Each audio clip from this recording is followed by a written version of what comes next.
I'm sure like everybody else, I get fed up with the amount of dust my miter saw kicks up. So I took a bunch of scrap wood today and pieced this together. So it's just all 3/4 inch scrap plywood.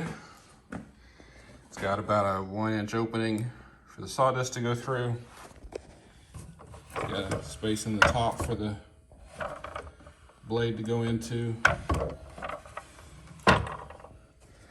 It's held down with this materials hold down. I don't ever use it anyway.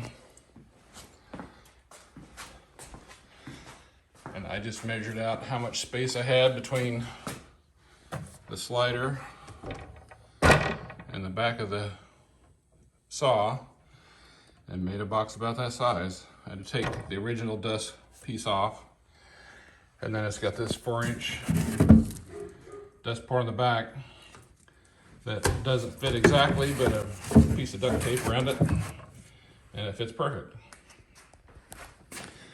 I don't do that many miters, so if I do a miter cut, I'll just take it loose, live with the dust for a couple of cuts. But it's worked better than anything else I've tried. Like I said, I pulled all the original dust collection stuff off the saw.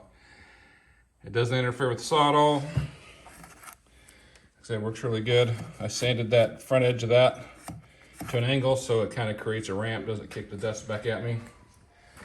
And on the inside, it's got a diagonal piece here and a diagonal piece there to help with the dust flow, so there's not 90-degree turns on the dust.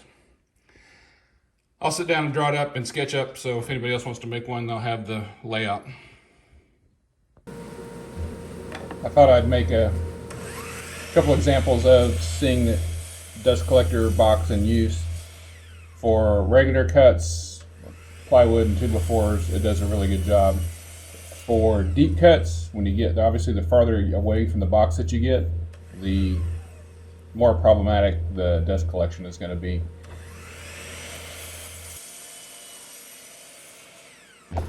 Here's an example of a deep cut that's more problematic because you're cutting so high close to the top of the box. The saw blade directs the dust up right to that gap at the top of the opening, and it does spew some of that out. But that's the only real problem that I've seen with it. Since it's too cold to do anything in the shop today, and I was going to share this with everybody, thought I'd sketch it in real time because I don't think it'll take more than a few minutes. So the dimensions of the thing is 18 by 4.5. Oh, by 4. And then the whole thing is 5.5 tall. So I have my grid to work with.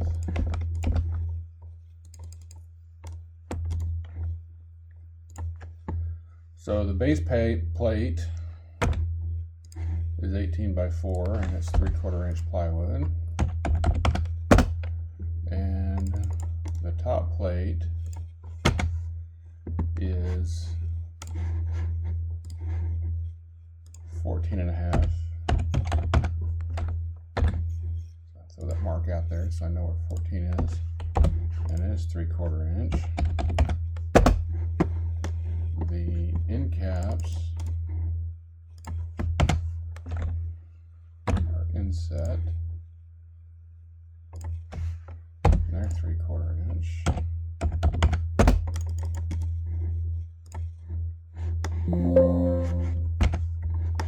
And they're identical, so we'll just copy that one. And then both the front and the back plates are inset. And they're both, I think, are 3/4 inch.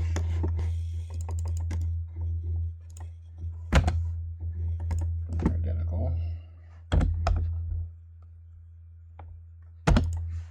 Just copy those. And then on the inside,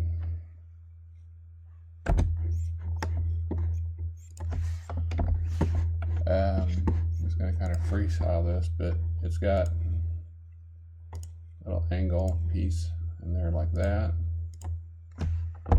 to direct the vacuum or the airflow.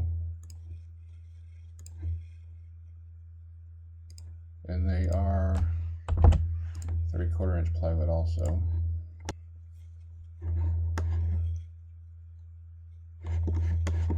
And it's got a hole in the back that's a 4-inch hole-ish for whatever vacuum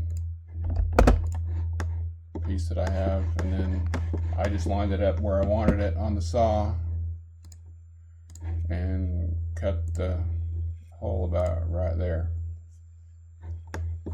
And then, so the dimensions are 18. This dimension is 14.5.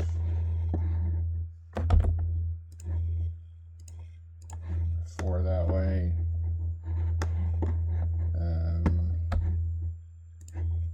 The whole thing is 5.5 inches tall. So hopefully it helps you if you're interested in making it for yourself.